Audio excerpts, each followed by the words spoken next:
नमस्कार. माझ्या किचनमध्ये तुमच्या सर्वांचं पुन्हा एकदा खूप खूप मनापासून स्वागत आहे. तर आज आपण बनवणार आहोत मॅगी भेळ. चला तर मग सुरुवात करूया. तर मी इथे मॅगी भेळ बनवण्यासाठी सर्वात आधी एका पॅनमध्ये थोडंसं बटर टाकलेलं आहे आणि इथे 2 मॅगीचे पॅकेट मी बारीक करून घेतलेले आहेत, ते आपण यात टाकूया. आता आपल्याला हे व्यवस्थित फ्राय करून घ्यायचं आहे बटरमध्ये.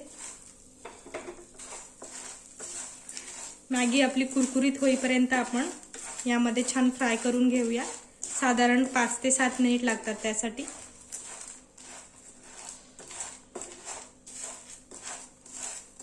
या प्रकारे आता मॅगी थोडीशी लालसर झालेली आहे. तर आता आपण गॅस बंद करून मी हे बाउलमध्ये काढून घेते का.